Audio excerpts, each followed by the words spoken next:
Yes. Can you hear me? Cannot? No, you cannot hear me. Okay, Thomas, come over. Thanks. Am I gonna sit there? Yeah. And how are you? Sit next to me. I'll figure something out. Okay. All right, let's try this. Oh, okay. Let's see now. Yeah, maybe somebody should figure that one out. Do you want to sit next to me or something? So actually, let's see now. Let's view. Okay, so oh, that's me right there struggling with the audio. Ask to mute. Okay, I think the audio is okay. It's okay? Shall I go back and try that? Testing.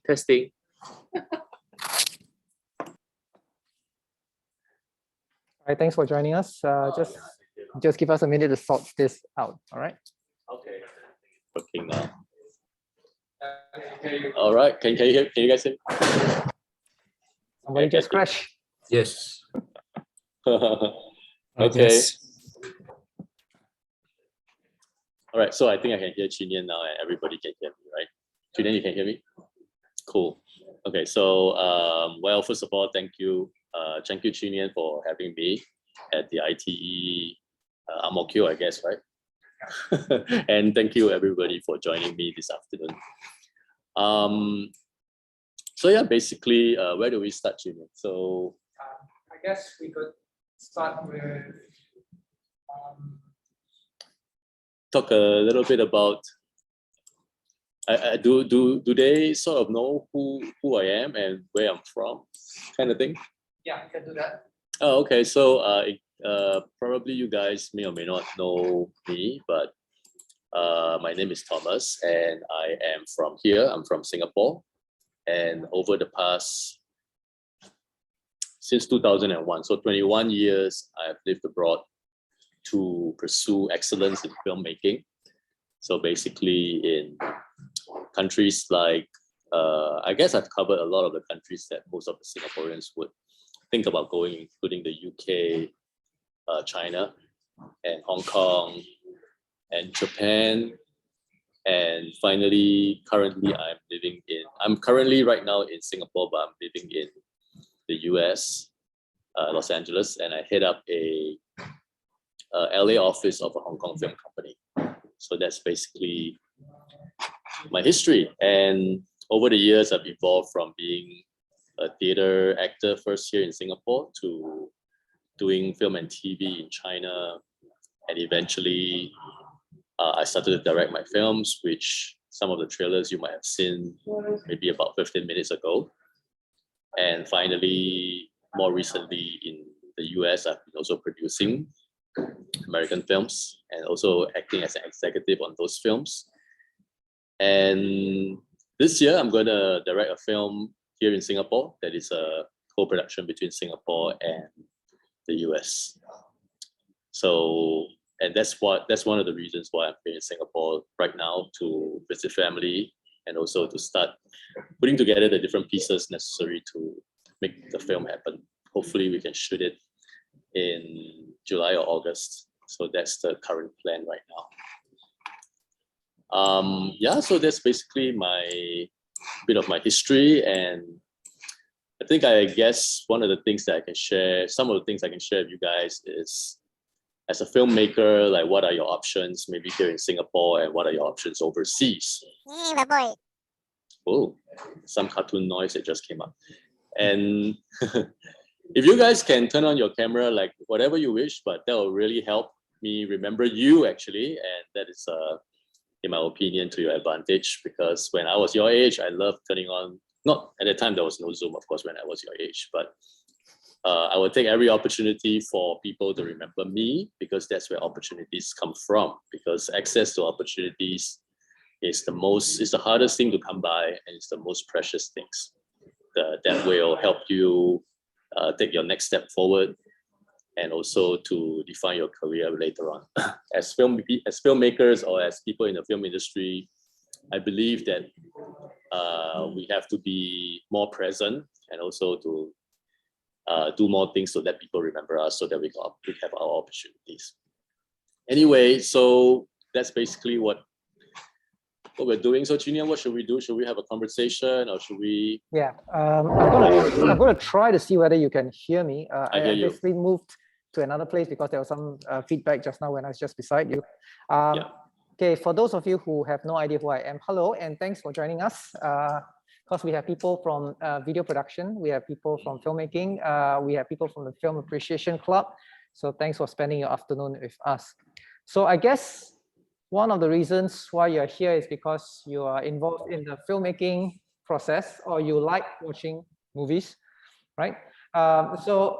When Thomas came up with the idea to just have a chat with you guys, I said, great idea, all right?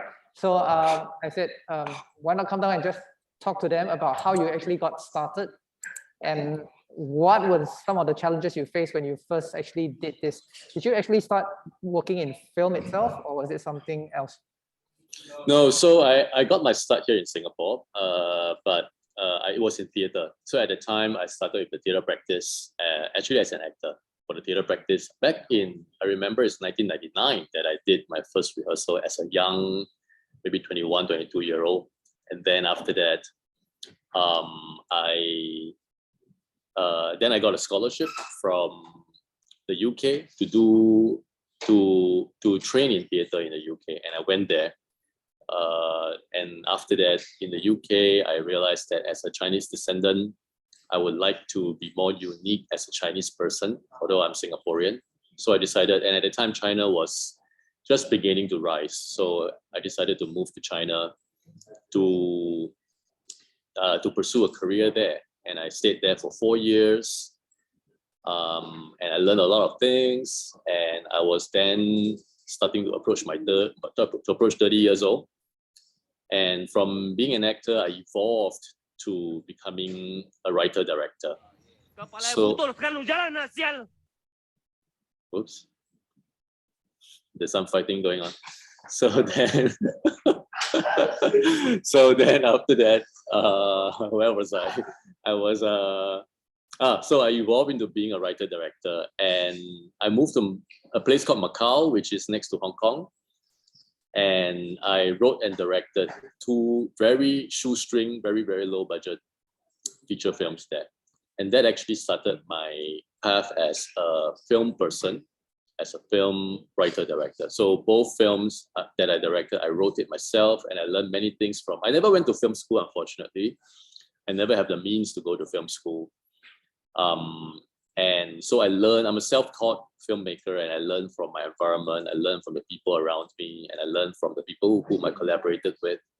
And I learned from making the films, like I made my first film on a shoestring budget. It's called Roulette City.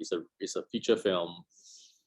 I shot it in Macau. The community was very supportive of me. The press was very supportive of me. I got a lot of traction from a very tiny budget film, so much so that later on I could use the credentials, the credits that I got from the film and move to America. So one step led to the other. And in between, I also lived in Japan because the film Roulette City got a chance to have a release in Japan, and producers in Japan became interested to work with me. And at the time, I was just trying to find, I went all over the world, almost literally, I guess literally, to try to find my place in this world. And in my own opinion, for some reason in my... May I ask something? Did somebody ask me something? Yes. Oh, maybe like Darth Vader was speaking to me or something. Yeah. So anyway, in my opinion, like I felt that I needed to find the best environment. Opinion, the CMA and the Singapore people. All right, hi guys. Can I do? I guess you guys have to mute your... Yeah, can you guys just mute yourselves when Thomas is talking? All right, just do me that favor. Thanks very much. All right, continue. So anyway, I felt like as a Singaporean, we all know that Singapore is a small market for many industries, including the entertainment industry. Yeah. And as film persons, as a film person, even in my early 20s, like I always knew that I had to find the right environment to find my place in the right environment to, achieve my fullest potential. To me, it is still the case now as it was 20 years ago. I felt like Bitch, shut the fuck up. I think it's some kind of a default sound that comes from people logging in or something. Anyway, so I felt like we should I would find the best environment for me to achieve my fullest potential. And sometimes it depends on what your character is like, your own personality and your own personal character. Different people fit in different places. And so that was my experience of going around to finally find my place in Los Angeles. I always knew that in my early 20s, I always knew that I was going to go to LA someday. And I gave myself a goal to like arrive in LA, to live there before age 40, and I did at age 36. Can you hurry up? Yeah. Yep. So, yeah, so that's basically my journey. Maybe we should have a conversation or some questions Yep. and all that. Yeah, that will Yep. help get things going also. Yeah. All right. Can you hear me, Thomas? Yes, I Yeah. can. Yeah. Great. All right. So you can see I keep moving location from place Yeah, to place. to because avoid the I keep feedback. having feedback. Yeah. So Yeah. all right. So let's just move into a conversational Thomas, I have a kind of question. things. And yes. I have a question. Yes. Who is it? Thomas, how was your life in Los Angeles? How's your life in Los Angeles right now? Hang on, who's asking me the question? Alexander. Boy, Yeah. hey, my boy. Why is your voice so funny? Where are you? Alexander? Can I see your face? Let's see. Okay, never mind. I'm just curious how you made your voice so cute. Huh? So you're asking me what's my life like in Los Angeles? Is that right? That was what you're asking me? Yes, and how has your life contributed to your filmmaking career? So in LA is the film capital of the world. So the best filmmakers from all over the world are in LA. And it is a very tough place to carve out a career because the competition is very stiff. And as a foreigner, there are a lot of challenges to try to get into the right circles. So I would emphasize this thing for you guys. And I feel like it's something that will benefit you for probably the rest of your career, which is the source of your success comes down to the word circles. And when I say circles, I do not mean network. I mean the closest 3 to 5 people that you spend most of your time with, outside of your family, probably. These people are going to give you your opportunity. So for example, let me give you a very simple example. Like a drop of water in a drain is drain water. A drop of water in an ocean is ocean water. A drop of water in a cup of tea becomes tea as well. So you are the drop of water. So whoever you surround yourself with, or the circles that you're always around, will define more or less who you are, especially when you're younger, and later when you're older, it will give you your access to opportunities or not.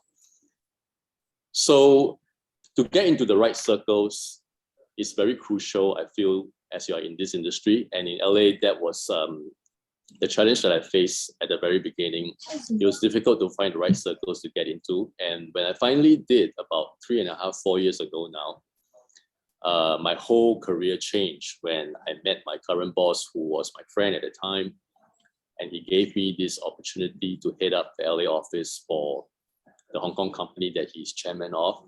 And that gave me all the resources and all the network. The doors started to open up to me and everything changed. So in the last, say, 4 years, I felt like I learned more than the 15 years prior to that because I got into the right circle 4 years ago. So I felt that was a crucial turning point. And I felt that came because one of the reasons was because I was living in Los Angeles. So living in Los Angeles, people tend to think that when you live in LA for filmmaking, that you're very serious about your career, because everyone in LA knows how difficult it is to get there and then to live there and then to find work there. All this is very difficult. And then as a foreigner, like the first thing that you have to deal with is a visa issue. So wherever you go, be it America or another country, when you live there, when you want to live there, you have to sort out your visa issue either by yourself or you get a company to sort it out for you, depending on the country that you intend to live in. So basically, that's it. And living in Los Angeles, to be completely honest, living in Los Angeles has allowed me to work more easily in Singapore too. Like I have people who are more curious and more interested to work with me. I feel because I'm living in LA than I would if I just lived here. Yep. Yeah. Thanks for the agreement there. Yep. So, one more time. Sir, I have a question. Yes. Can I speak to you a question? Yes. Go ahead. By the time you got a good degree, by the time you got a good award, Dude, shut the fuck up. All right. we Can I got a just- mute. Yeah. Okay, I'm going to jump in here. So for all of you who are in, let's have some respect for each other. All right, so let's not jump in yeah, when someone else is talking. All right, Yeah, if you have please, something to fine. say, all right, please turn on your cameras. All right. fine. If anybody would like to interrupt, we will probably kick you out of the room. All right. Thank you very much. Asshole. Okay, sorry, just one more thing add on. Can everyone just please remind your name as you are from which course and then your full name, because we need to mark your attendance. Okay, if you don't want to change your name, and then we also need to kick you out. Thank you for that. Thank you very much.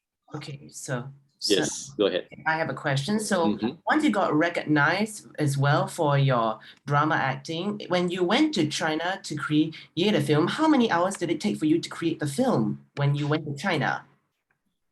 To create a film, do you mean as a director, as a As producer? Or? a director, how many hours did it take to create? How many days?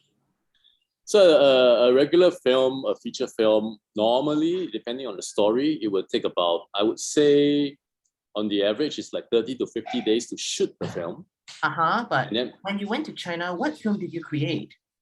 I didn't make films when I was in China though. So the first place that I started to make films was in a place called Macau, which is technically China. But then I guess you're talking about mainland China, right? So I didn't make films in mainland China. But I know you just draw out the story of the film.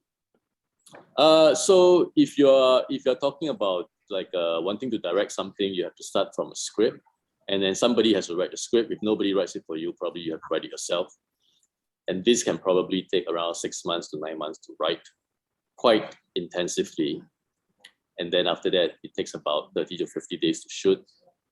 And then after that, it takes about 3 months to half a year to edit. And then you're done. With the film, make the graphics. The graphics, yeah, I mean, like if you need graphics, that's part of the post-production. I see. So when you went to China, you did script writing there? No, so when I went to China, it was basically for acting at the time.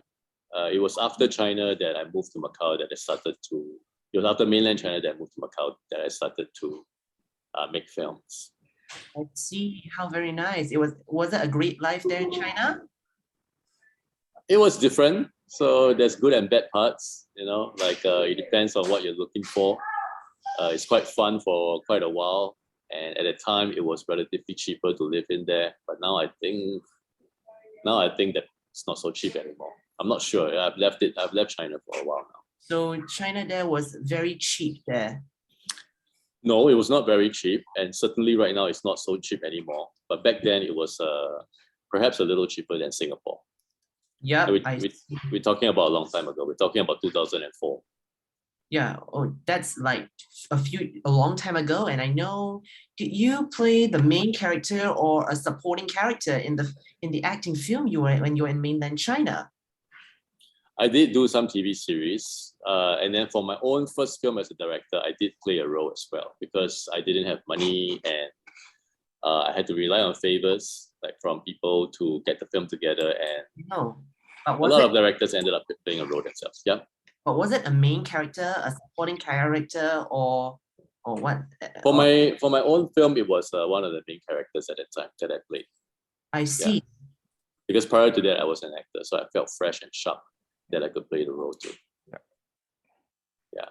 Yeah, that's all. It was. Thanks. Yeah. All the best on your journey. Thank you. I'm going to jump in also. I think Okay. if you all have questions, you can also type in the chat, all right? And then we can address that for some of you who are shy. So I think we have, I have a question. okay, so we have one question here Yeah. from Wei Zi, who asks, what was Mhm. it like living in Japan when your film was actually released in Japan? Well, Japan is a very pleasant place to live in. If you've ever been to Japan, even as a tourist, that you might find it really pleasant and clean, and lots of good things about living in Japan. Living there is a little different than traveling, as we all sort of know. If you live in Japan for a longer time, you probably need to speak Japanese to get things going into the next stage. And I don't really speak that much Japanese because I never really sat down or go to school to properly learn it. So after a couple of years, I felt like it was time to move on. And I had always known that I was going to one day move to America, and I did after Japan.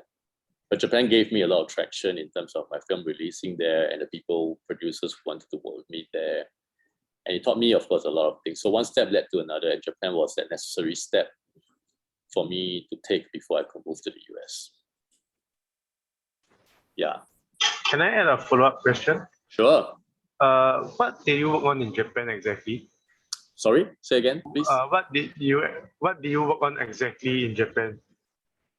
So I worked in the international department at the time of a Japanese film company, and the company also released my film Roulette City, the one that I shot in Macau prior to going to Japan in the cinemas there. So that turned around almost everything. So that gave me confidence as a director as well, that I can call myself a director because my film released in Japan. And it gave me traction in terms of press coverage and just people recognizing me more as a director after that stint of living in Japan. Yeah. Okay, thank you. Thanks. There's another question from Leonard from VPD. All right, he said that from hearing stories from other grips around Singapore, all right, saying about Hong Kong.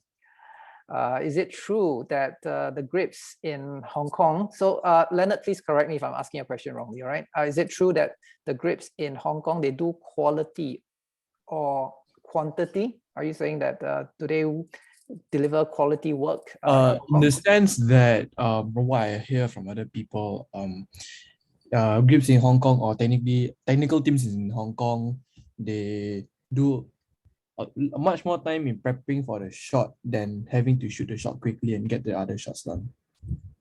Is it true? Compared to who? Not really compare. I think it's more on Hong Kong itself. Well, I think Hong Kong productions work very fast.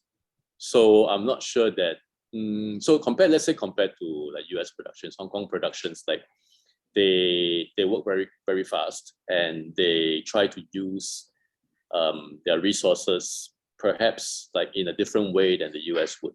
The US would more stick to what was originally planned, and until let's say for a prop, like until the prop gets there, they usually don't start shooting if it's an important prop. But then Hong Kong would try to improvise around the prop not being there and use something else in the room and make it work, something like this. So the mindset is a little bit different.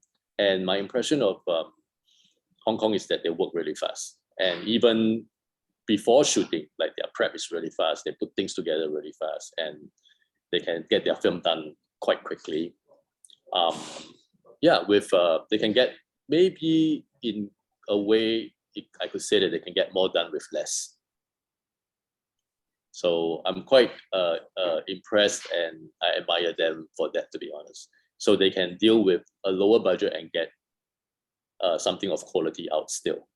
That's my impression of Hong Kong productions. I've never shot a film there before, but I have worked with a lot of Hong Kong people who have worked in, of course, both Hong Kong and also in the US, and this is what they tell me as well. Yeah. All right, thank you. Thanks. Okay, other questions? Heng Yu, he has a question. I think it's a kind of a refresher. So not all of them might have been familiar with the works that you have done, Sure. Thomas. So you started out with Roulette City, which is a film that you directed. So what are some of the other films you were involved in as maybe producers, or your company came as investors? Could you just share some of the works that you all were involved in? Yeah.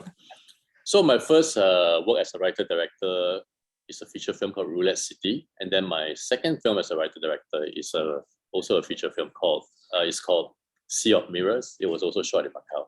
So both my feature films were shot in Macau, and I wrote them as well, and I had a hand in producing them, and they were both shot on a shoestring budget.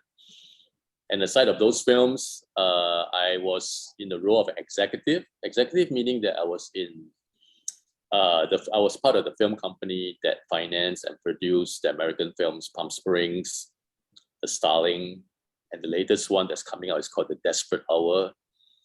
So The Starling stars Melissa McCarthy, which maybe you have seen the trailer just now. And then the third one, which is called The Desperate Hour, it used to be called Lakewood. We just changed its name to The Desperate Hour. It's coming out on the 25th of February. It stars Naomi Watts. And I think you guys might have just seen the trailer just now too. And we have a new film that I'm not sure if I can say the name yet, but it's coming out at South by Southwest Film Festival next month. So every year in America, we finance and produce about 4 films, American films with American stars. And on those films, I would be one of the, I would say 5 or 6 people that are there from the start to read the script and to decide if we can shoot it and to raise the money. So this role is called executive, not an executive producer. My boss will be the executive producer. I'm one of the executives that put it together. And then the next thing that I'm going to do as a writer-director will be a film that is a cross between Singapore and the US that just now I briefly mentioned. I'm hoping to start shooting here in Singapore first in June, around June to August. And then we will have maybe a week in New York as well. So that's hopefully that if that happens, I'm quite hopeful about that, then there'll be all of the rest of the year for me. Yeah. So those are generally my works. So before that, I started with the theatre practice in Singapore. That's in Bugis. So it's one of the top theatre companies back then, and it still is. And they gave me my start here. And some of my closest friends in the industry, be it film or theatre, are from the early days of my theatre practice days. Yeah. Okay, next question. How do you find Singapore productions? So there's a question here, right? That says, how do I find Singapore productions? Chill or rushed? I've actually not been involved in Singapore productions other than that one time I was doing behind the scenes documentary for Kelvin Tong's film called It's a Great World. That was in 2010. So I don't really have many experiences in Singapore to compare that one experience with, but I don't think, no, I have never heard of productions being chill. So I think production, like when you're in production, that means that you're shooting usually is quite intense. You know, everything is very intense. Things are hopefully moving according to schedule and quite fast. And so I like to describe my work as most of the time, my work is very flexible in terms of my timing. But when I'm actually in a production, I don't have 10 seconds of free time to myself. And I always fall asleep with the phone dropping onto my face because I'm trying to read my messages when I'm like falling asleep, and the phone will drop on my face and hit me because I'm like so tired during that 30 to 50 days of actual shooting. So I don't think any country would have a really chill production when you actually talk about like being in production. I feel like the Singapore industry is a well-mannered one, almost. I would almost like put it that way, in terms of people usually do their jobs as they would, and hopefully they try their best. Hopefully they're not juggling too many productions at the same time. But I also do find that a lot of Singapore people, people who are active in the Singapore industry, they are really busy too. Like when I approach a producer to try to do something together, their schedule goes 2 years in, 2 years ahead. They're booked for the next 2 years. So I hear that often, and I hope that it is quality productions that they're doing. One thing I would say about Singapore productions, I hope that the producers and the people and the creators of Singapore films I'm talking about films and not series, I'm talking about movies. I hope that they would also think more about the commercial viability, and if it's not commercially viable, how can we make it more commercially viable? Because to me, that topic is not talked about enough in Singapore. So much so that there's a lot of romanticization of this industry where people think that it's all about the content, it's all about the beautiful story. The story is really, really important. The script is extremely important. Don't get me wrong, but we have to have a business structure, almost, so to speak, for that project to work before we can make the film. Otherwise, it will just be a one-off thing. And if the film is too far from breaking even and suffer major losses, it is very likely that the filmmaker will find it very hard to make another film, which is a recurring trend that I see in Singapore because the market is really small. So to me, the trick, maybe the key thing that Singaporean creators and producers probably should think about is how do we get our content to travel outside of Singapore. Once we can solve this, I think we can have a flourishing film industry in the decades to come. But this is a really hard thing. How do we get our content to travel outside of Singapore?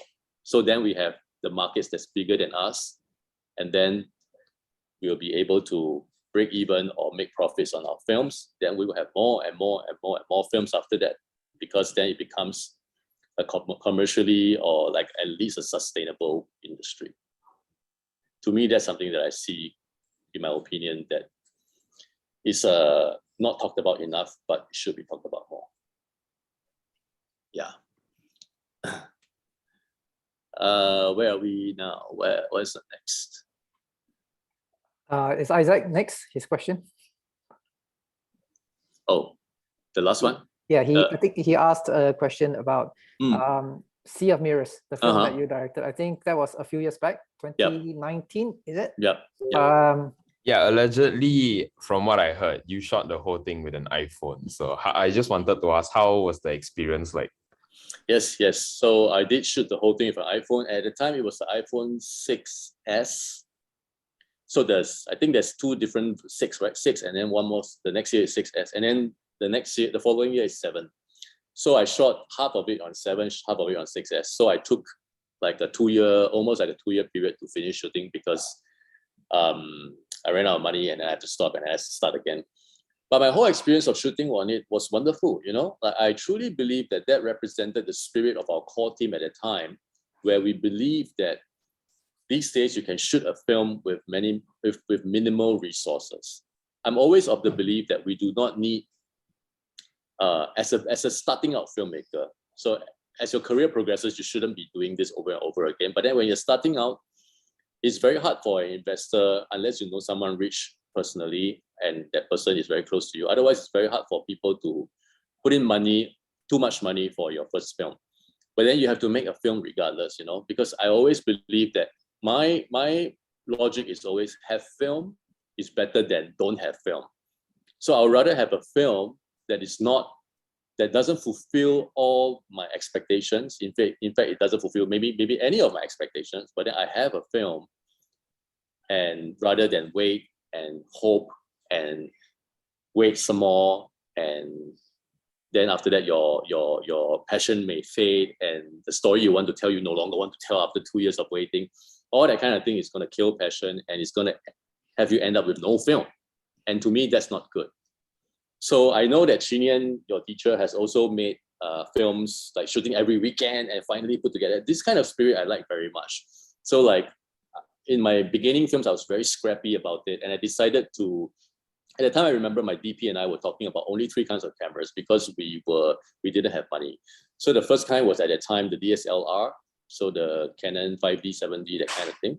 And then the second one was the Blackmagic, which was a little bit expensive for us already at the time. And then the third one was the iPhone.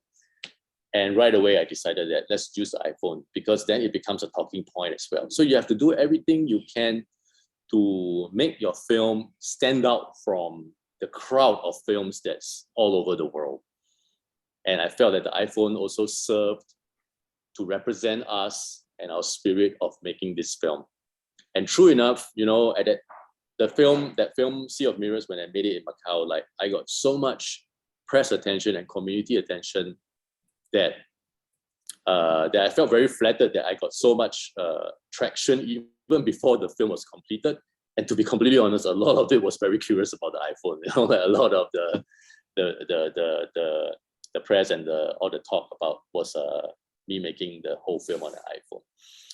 So shooting on an iPhone, you can run and gun a lot. You can do it guerrilla style a lot. You can, in Macau at least, we turned up in places where we didn't have permits and we just shot anyway.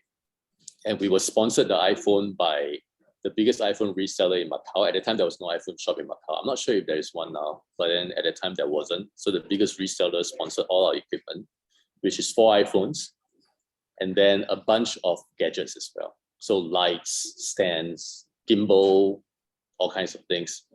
And we managed to make a whole film with just those equipment that he sponsored to us from his shop. So typically what happened at the time was we would start with the same iPhone every day. So we would start with, let's call it iPhone number 1. And then if it runs out of memory or runs out of battery shouldn't be a problem because we are kind of prepared with all kinds of batteries.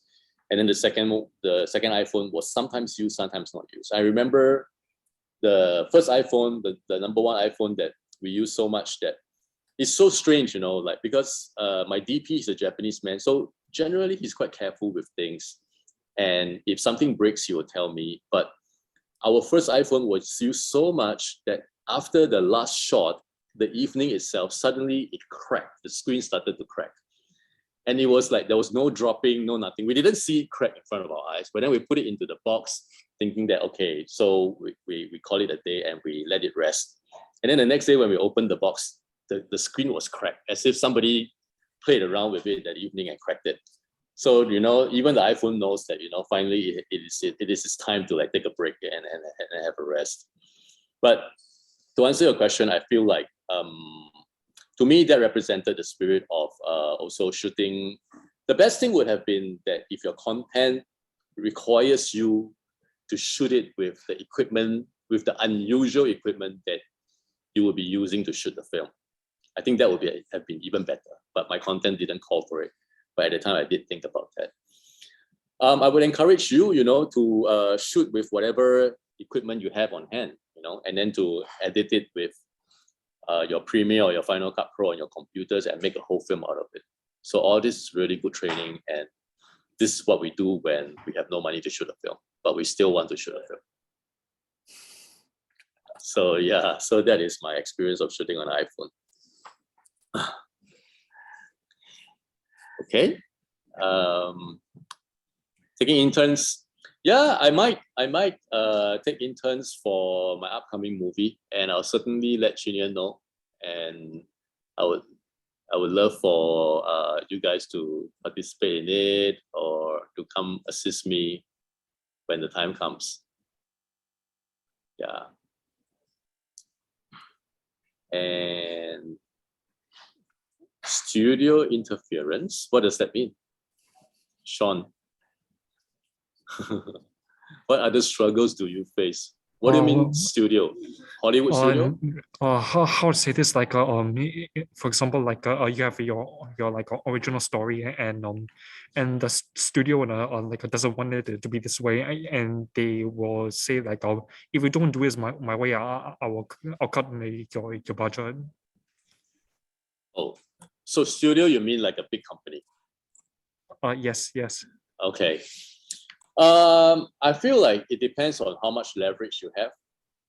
So at the end of the day, you must tell a story as a, let's talk about first-time filmmaker. So at the end of the day, I feel that a first-time filmmaker have to make the film that he really wants to make, but he also has to balance his expectations and demands from the person that's giving you the money to make the film.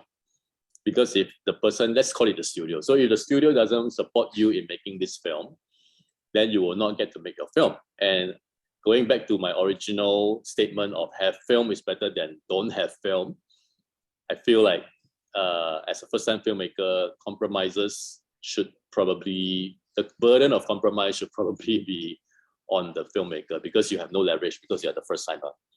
And what you need to do as a first timer is to build a portfolio. You have to get credentials.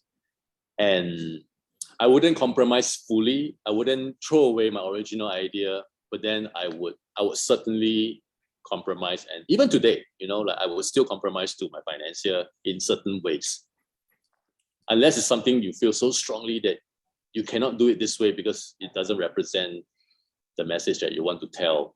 Unless it's something like that, I would compromise. And people are compromising all the time. You know, like people are compromising. Even filmmakers, like high-up filmmakers, they're compromising to their financiers that want a certain actor instead of the actor they want. For example, like this is a very common kind of friction that they have with financiers.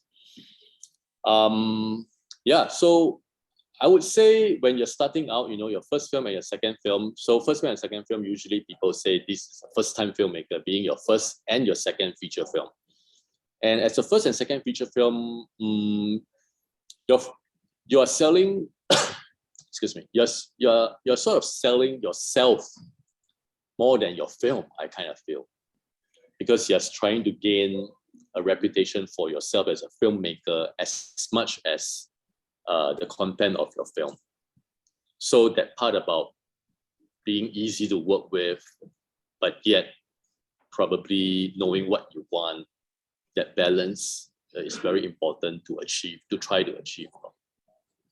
But long answer short, I feel like you will probably always face the so-called interference with the people who are trying to make the film with you, and you just have to balance out whether or not how much you are going to compromise with them. But some compromise is always necessary. You know, even I think Bong Joon-ho, the director of Parasite, once told this story about how the Weinstein Company wanted him to cut away certain scenes, and he had to tell a lie about that scene being very personal to him in order to keep it or something like that. So even him at that level, you know, like face this kind of friction all the time, I guess. Yeah. Okay, let's see. Next. What are the best guidelines to follow in order to come up with a good story structure? This is a very good question. I truly believe that if anybody wants to be a filmmaker, being especially a director and a producer as well, you have to have a good grasp of script. As a filmmaker, if you're a director, you have more control over your own destiny almost if you know how to write a script. I feel like the skill that benefits a director the most is the skill to write scripts and also the skill to edit a film. So going back to writing a script, because all projects start from a good script, and if you're able to write a good script, you're always able to take the first few steps in a project. And I feel like that liberates the director a bit more than just sitting back and waiting for a good script to come around for you to direct. I think that could be a very long wait that amounts to nothing. So the guidelines to come up with a good story structure, actually this is a very simple thing. You can just, I don't want to push you to Google, but basically Google has a million links about how to come up with a great story structure. So basically there's a 3-act structure. The Hollywood style would be a 3-act structure, right? And then generally it's about 120 pages because one page on a correctly formatted script page is one page on screen. So 120 means 120 minutes, so that's 2 hours in a movie, right? And then basically in a movie, the way a movie is different than a series is that this movie the story should come full circle. So whatever happens in the front should come full circle at the back, and then the story should end in 2 hours. In a series, the story should never end. That's why you can continue the next episode, the next episode. That's why in a long-running series, those like 10 seasons, 8 seasons, those kinds, when it finally ends, it feels very weird. Like, how come it ended? Because that premise sets it up in a way that the story should never end. So, you know, typically like those sitcoms, the premise, like they are in a cafe or something, and then people come in and out, and this story can go on forever. But then in a film story, usually it is the most exciting period of this character's life. And when it starts, the character is flawed in some way, and this character has a goal. And then by the time the story ends, he probably has achieved his goal by overcoming his flaw. This is generally what a film story is about. So it's about you in the Hollywood sense. It is about one character. We call him the hero. Let's say it can be a woman, of course. So the hero has a goal, a clear goal. He wants to do something. And then the biggest thing that's standing in the way of him and the goal is his flaw in himself, a certain personality flaw. But generally, he's a good person. That's why we root for him, because he's our hero. And then through the journey and overcoming obstacles and all that, he grows into a bigger person or a better person by overcoming his flaw. And by overcoming his flaw, he achieved his goal at the end. Generally, that is what a film story is about. And this whole thing takes place on screen for generally 90 to 120 minutes. That's the film story structure. I just summarized like all these screenwriting books out there. All the screenwriting books are going to tell you the same thing. The way to learn how to write a script, I feel, is read one or two. No need to read too many, because after a while they tell you the same thing. So read one or two good screenwriting books. Read it thoroughly. I would say just read one, read the best one, or maybe two is fine. And then after that, read a lot of scripts. The best way to learn how to write a script is, the best way is to write a script. You learn by writing a script. Once you write, you know a lot of things you don't know. Like, oh, what was that? Like when you read the script, you felt like, oh, this is easy, like you just flows very well. But then when you start writing it, you're stuck at the first line. And then you can go and revisit the book or speak to a mentor to learn how to overcome that small obstacle. So the best way is by writing. The best way to learn screenwriting is by writing. The second best way is by reading scripts. Keep reading scripts. Reading scripts will help you improve. And there's a lot, all your favorite movies, the script is on Google. So those are the two best ways to learn how to write. And I feel like writing a script requires training. In my own opinion, this is just a personal opinion. A good writer, it takes more training to become a good writer than to become a good actor. This is my own opinion. Nobody else has said this to me, and I don't see anybody saying it. But I feel like in terms of natural born talent, if an actor is naturally really talented, he or she can go quite far and further than if he or she were a writer. Writer need training. If you don't train yourself, it's very hard to imagine that you can become a great writer. And it can be self-training in the way that I just described. And to me, script is very important.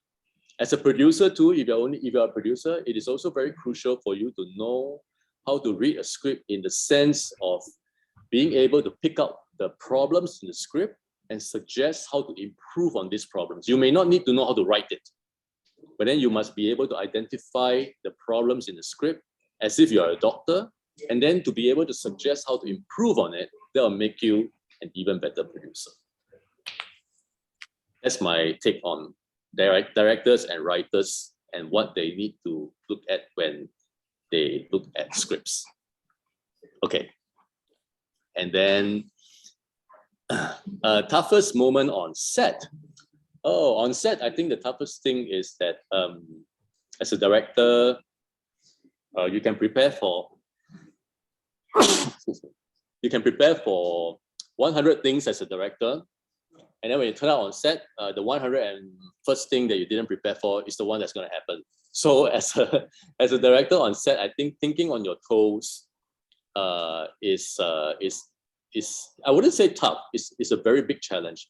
And for me, another challenge is you have to make quick decisions on your feet while running on very little sleep. This one is tough for me. I feel like because, as I mentioned just now, when in production, it's very intense, and normally the sleep hours are reduced, and it can be going on consecutively for 20-some, 30 days, even 50 days. And 1 or 2 days no sleep still can, no? Like, but wow, 30 days like sleep very. with only very little sleep, it starts to get tough. Then that is the part that I will use the word tough. Aside of that, it's all fun challenges, you know, and as a director, you are managing ego a lot, you know, managing the actor's ego and making sure that they're not hurt, you know. So I think managing actors is a very fun and challenging thing for me as a director on set, because I feel like if I'm more or less prepared, I'm a preparing person, so usually I'm quite prepared. So if I'm more or less prepared for many things, then the only thing that I cannot really prepare for is how the actors are going to feel that day. So when they arrive on set, and they will bring what they feel into the character that day, you know. If they see an accident happen on the way to the set and it traumatizes them, you're going to see in their performance somehow, even if they're very good actors. So then how do you manage that, you know? And then also, you cannot hurt their feelings. So when you talk to them, you have to maybe go to one corner to talk. But sometimes you need to praise, so things like that. So the managing characters, managing personalities can be very challenging.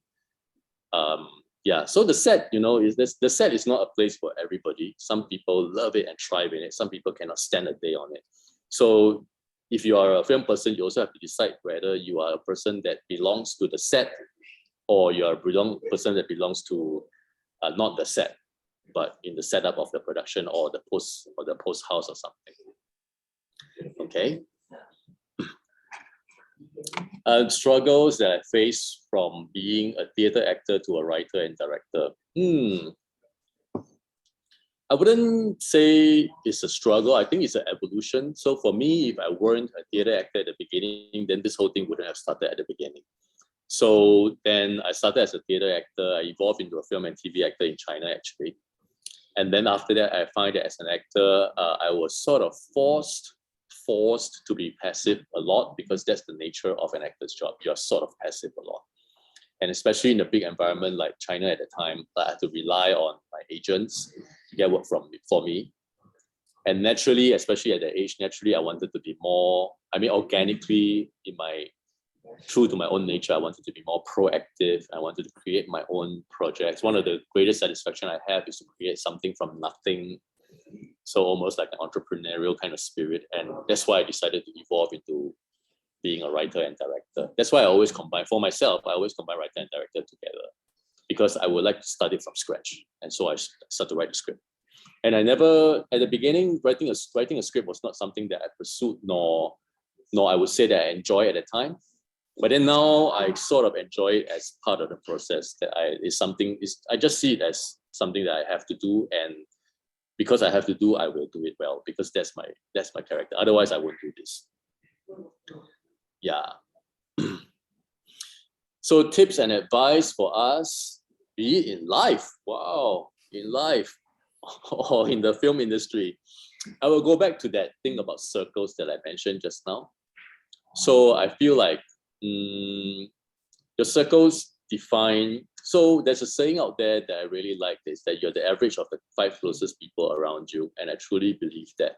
So in life too, right? So because humans are imitation animals, we imitate our surroundings a lot. So from the day you're born, you're imitating your parents or your siblings. In the family unit, you're imitating the way they talk, their little gestures, their accent, everything you're imitating. So as we get older and older, we continue to imitate without ourselves realizing too. We imitate what the environment does that we relate to, or that we're always immersed in.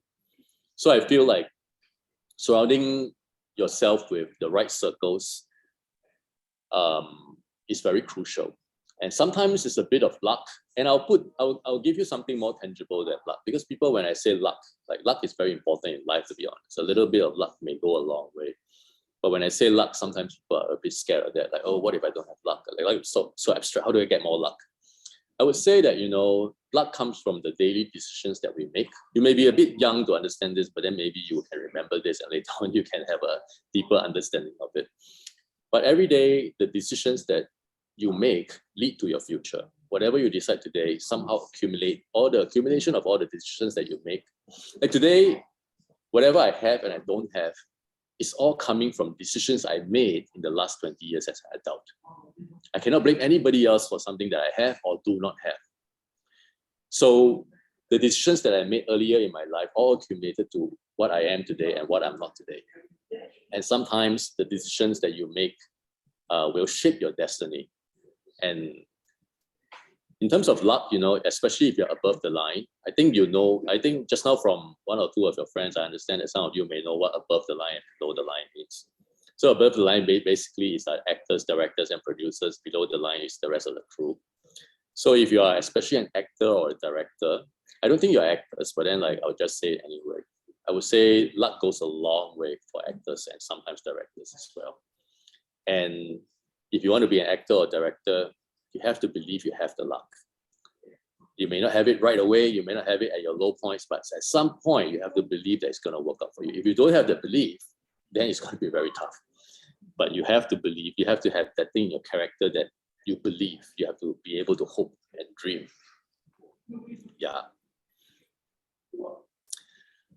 Books that I can recommend that inspired me to write the films that I have developed. Oh, so my films are more or less original ideas. So, but you're right that, Philip, you're right that there is, these days, a lot of productions come from books, IPs, sometimes podcasts. If you want ideas, I think tabloid news is to be honest, quite a good place for random ideas.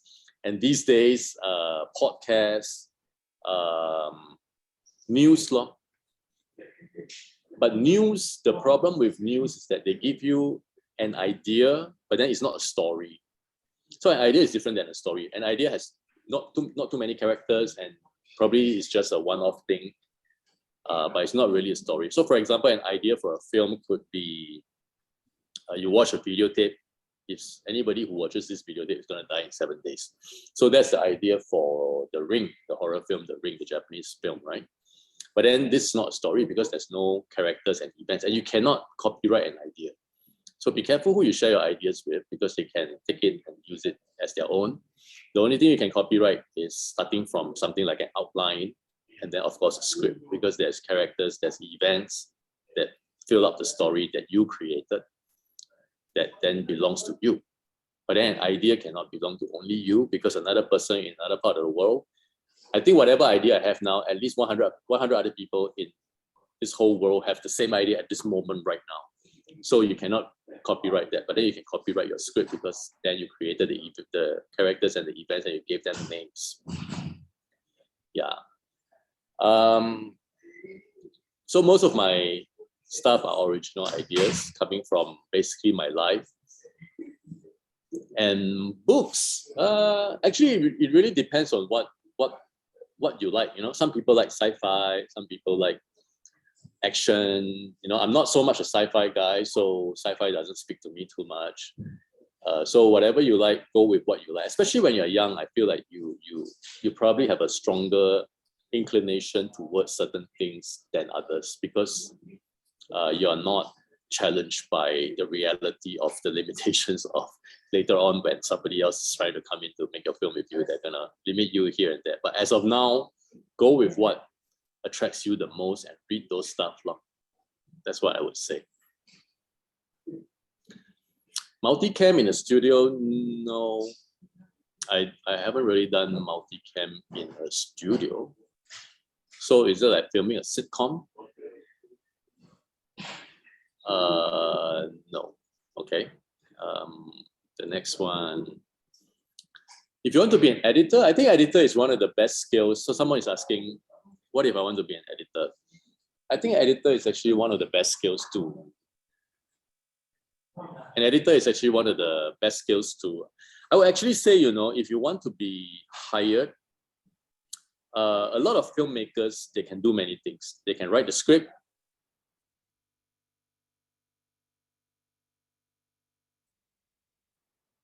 Edit the film, but they cannot sound edit. So if you want to have a skill that is of a high value that people will pay you to do, I think sound editing is the one. Very few filmmakers can sound edit themselves. But a lot of filmmakers can edit the film themselves from Premiere and from Final Cut Pro. So if you want to be an editor, going back to your question, I'm not sure how do you achieve that. You probably can find job listings that ask for editors. And you have to first know how to edit very quickly, because as an editor, all you have is time. You have to learn the shortcuts very quickly. And the more you do it, the more quickly you can edit, I guess. Okay. Okay, so write your full name at the back. So the next one.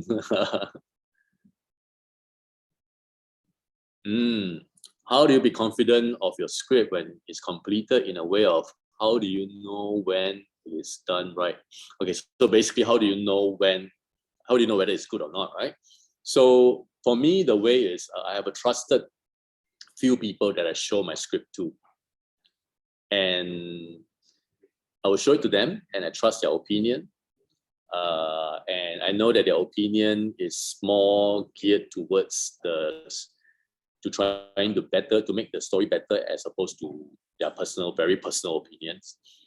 So I'll show it to them, and if they think that it's good, then I will start to show it to people who can possibly collaborate with me and see what they think. Because you need everybody, you need your core collaborators to believe in the script before you can take the next step. Now, just now I said that every production starts with a script. Then I will also add to it that the production doesn't really start until somebody of value is attached to the production because of the script. So let me tell you what I'm talking about. So when you write the script, and let's say it's well written and it's finished, right? So you have a completed script that you're ready to show people.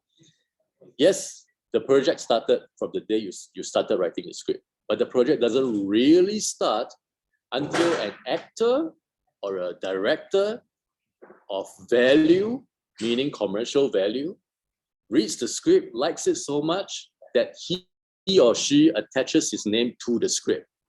Then you can use this person's name to go and get the financing you need. Then you're really off and rolling. Before then, I feel like the project doesn't really start yet. You can have the script sitting there for 5 years, and people who read it, if they don't really like it, or like it like lukewarm is the most common one. Oh yeah, maybe. So like, for example, my company, we read, if I'm not wrong, around 500 scripts a year. So every weekend we read 3 to 8. So 52 weekends. So maybe there's 2 weekends, Thanksgiving, or that we don't read. So let's assume it's around 500. We only make 4, in a year out of this 500. And a lot of companies do the same thing. But along the way, we always feel like this script is not bad, that script is not bad, this is not bad, not bad. All the not bads will later get filtered out. So it has to really stand out.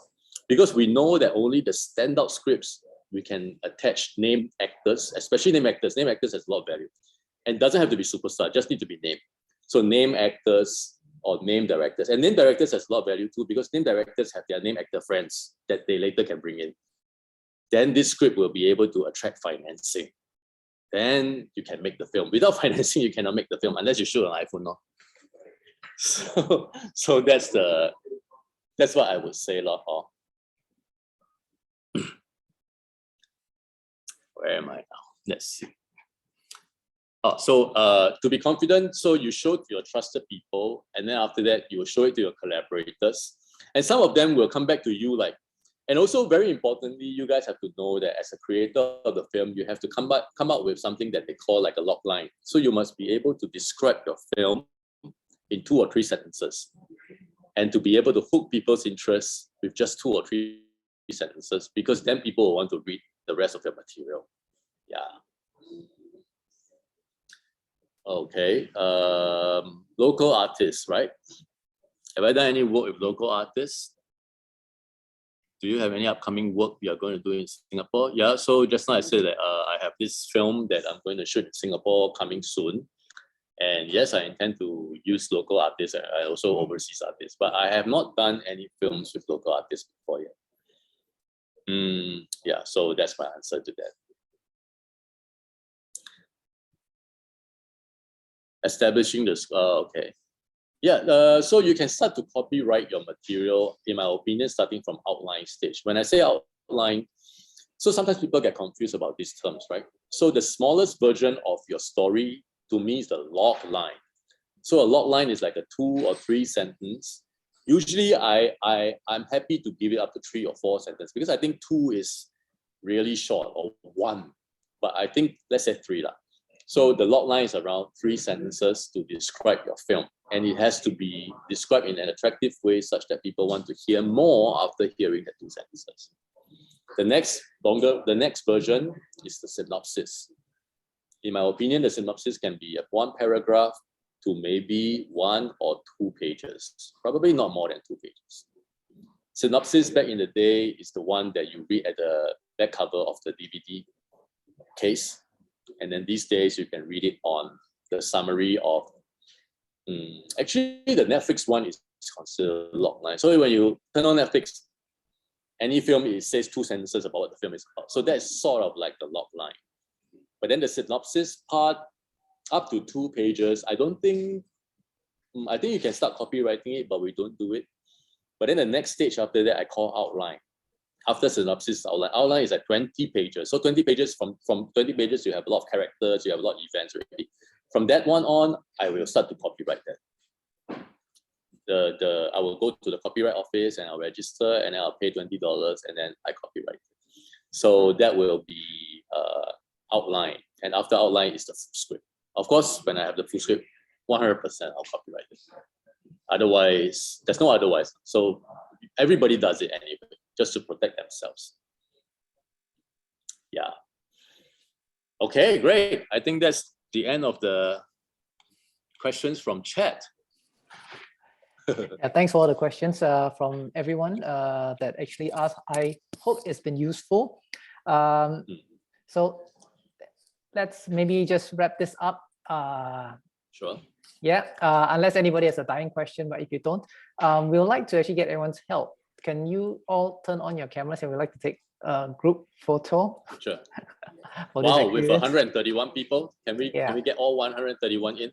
Yeah, so just hold your pose, and I'll let Xavier, our wonderful student from filmmaking, actually direct all of you guys. All right, just make sure you're looking lovely and smiling.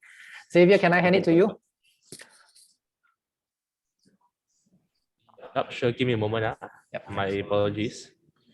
Okay. Okay, I can't get everyone on the screen, so I'm going to toggle in between the. All right. So I'm going to take 6 times. All right. Okay. So everyone smile. Ready? And 3, 2, 1. All right. Second slide. All right. One more time. Did we turn on camera? Yeah. Turn on camera. Turn camera. Okay.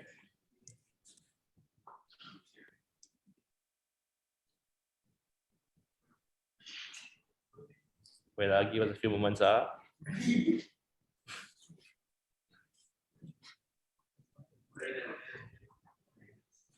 Okay. Wow, so many people in one screen. Yeah, not everyone is on. Do I? Okay, ready? And 3, 2, 1. All right, next one.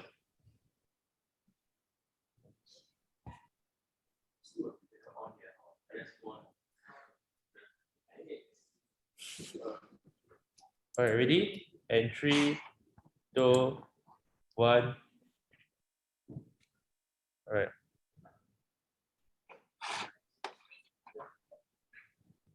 I think that's it. All right, thanks. Thanks, Xavier. Thomas, thanks again for taking the time. We had kind of an interesting session today, and sorry for all the hookups today, everyone, but thanks for sticking with us, and thanks for the questions. All right, that's it. Have a good afternoon, everyone. Thanks. Bye-bye. Yeah. Bye-bye. Thank you. Bye-bye. Good luck. Good luck to your careers. Bye-bye. Goodbye. Bye. Thank you so much. Thank you. Thank you so much. See you guys. Thank you. Bye-bye.